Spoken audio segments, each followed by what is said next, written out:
Короче, меняю сейчас на Seat Leon, по-моему. Да, Seat Leon. Задние тормоза.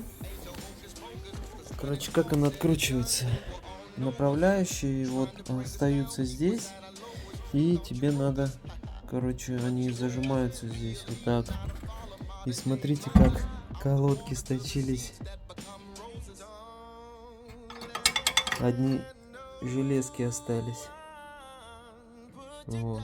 Я ему говорил, что диску хана, то есть ты на новых этих долго не отъездишь. Короче, сказал пока так поставить, потому что скрипит сильно. На следующей неделе еще эти буду менять. Я говорю, ну тогда и эти тоже по новому придется покупать, потому что им тоже будет хана.